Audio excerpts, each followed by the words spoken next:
Good morning. Good morning. Hello, hello. Good morning, good afternoon, good evening, wherever you are at in the world, and welcome to the Savanh Savanh Family Family Show. Show. And hey, you ever heard the saying, "Do what you did in the beginning of the relationship, and there will not be an end"? Pretty deep, right? So let's find out how to be present in our relationships. So the big question is this: how do married couples like us, who have busy schedules, run high-performing businesses, face challenges daily, raise multiple children, And yet, still remain in love, passionate, and happy like when we first dated. that is the question. And this show will give you the answers. Welcome to the Savant Family Show. Master your relationship, your life, and your business now.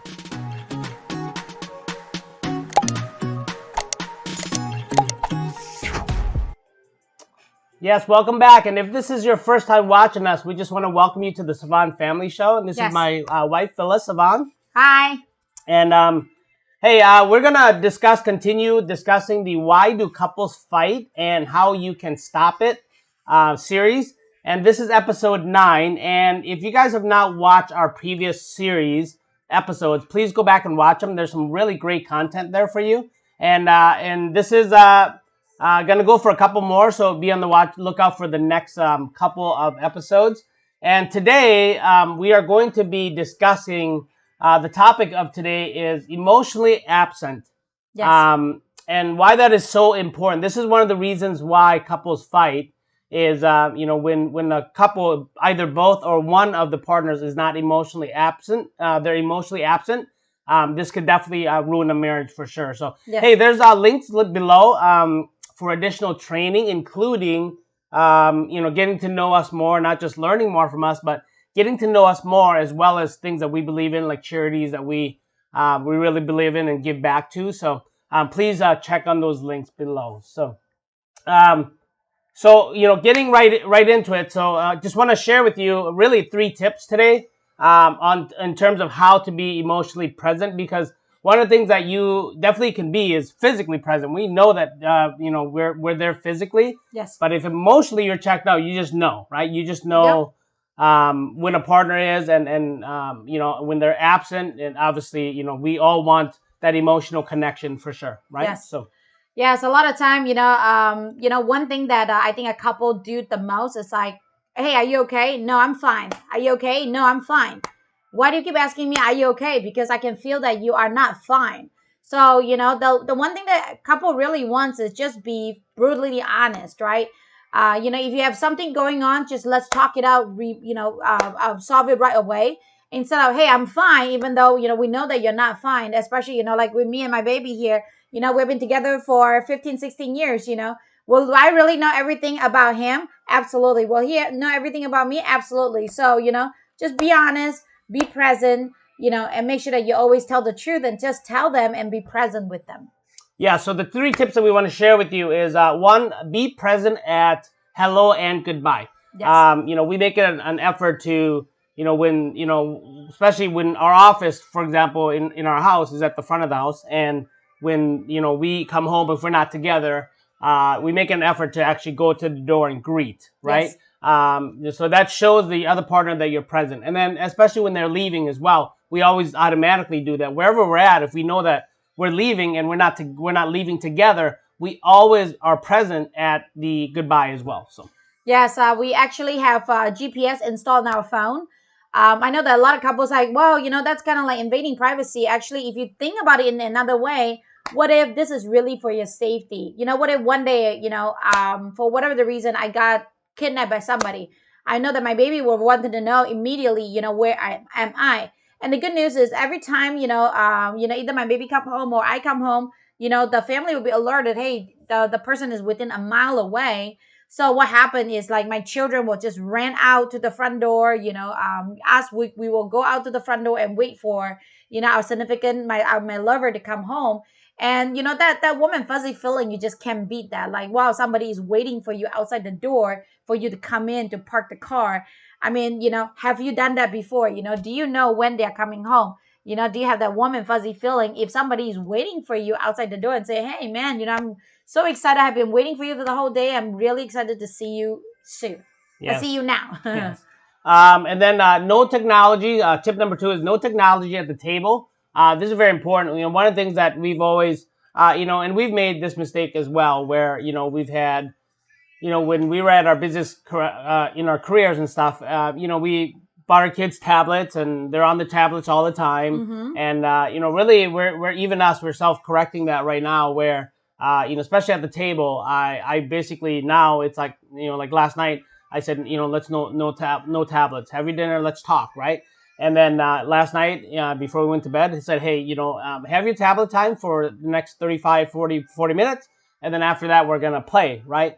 So, it's very important to not have, technology present, right? So try not to. And I used to have my phone with me all the time, and I pretty much now I don't. So if you're calling me or texting me, and if you see that I'm not responding as fast as I used to, I'm really doing that on purpose because, the most important is here, right? So, when I pick up, I mean, I literally sometimes I have to find where my phone is nowadays. Before I used to have it on me all the time. So it's very important to kind of disconnect yourself from your technology as much as possible as well. Yes, technology is amazing because it brings the furthest people closer to you, but for some reason, for the closest people further away from you. I know that once in a while, I have to text my daughter and say, "Hey, I'm here. Hang out with me," even though she's just right across from me, eating dinner, right? So now, we have this, this exercise. We either will put the phone away, or sometimes we'll just actually put the phone on the table and face down, and whoever that pick it up first pay the bills or wash the dishes. So test it out. You might really enjoy that. Yes, yes. And then tip number 3 is really allocate family time every night. You know, I've rearranged my schedule, for example, myself a lot where I really try to starting at about 6 p.m. I basically try not to do work. I actually don't.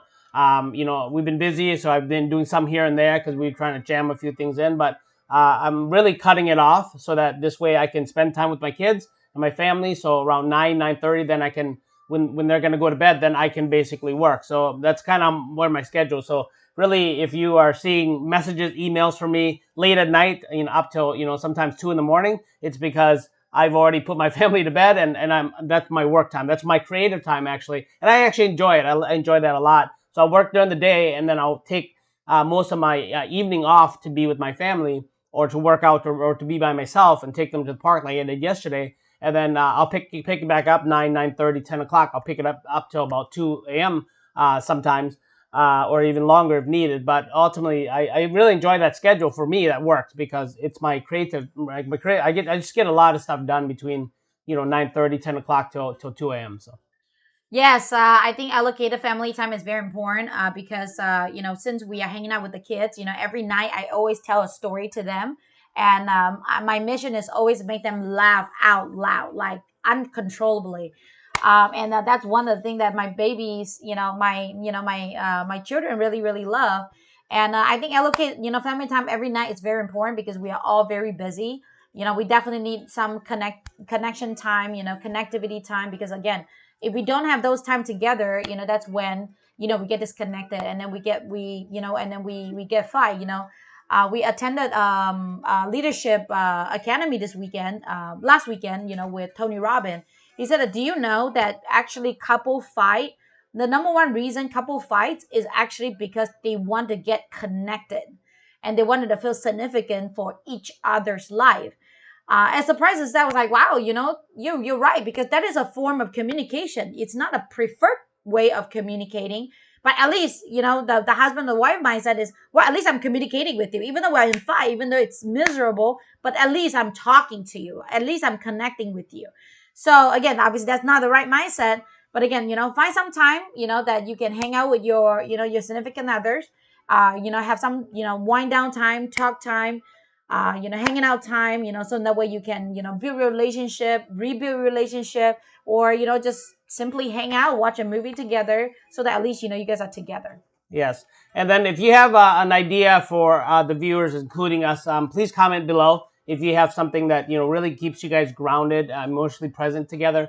please comment below. We'd love to know, and obviously we'd love to add value to other people as well. Guys, like this video if you like this, and if you believe that this is going to be very helpful to other couples, people you love, please share us with them as well. So just to kind of summarizing everything, why do couples fight is, one is emotionally absent. This is today's topic. And be present. Be present at the hello and goodbye. Very, very important to do so, to greet and obviously to say goodbye. And, no technology at the table. Try to eliminate as much as you possibly can technology in your lives, really. At where there used to be some, some valuable time that you can spend with your family, wherever that is in your house, or maybe you have multiple areas, but try to not have technology there present. And then allocate family time every single night. That's always critical. That's very crucial to do to stay connected with your family members. Okay, so again, thank you very much for listening. We love you very much. Enjoy the rest of your day.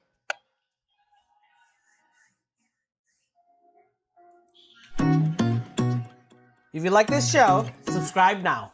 Remember, mastery starts here. See you on the next show.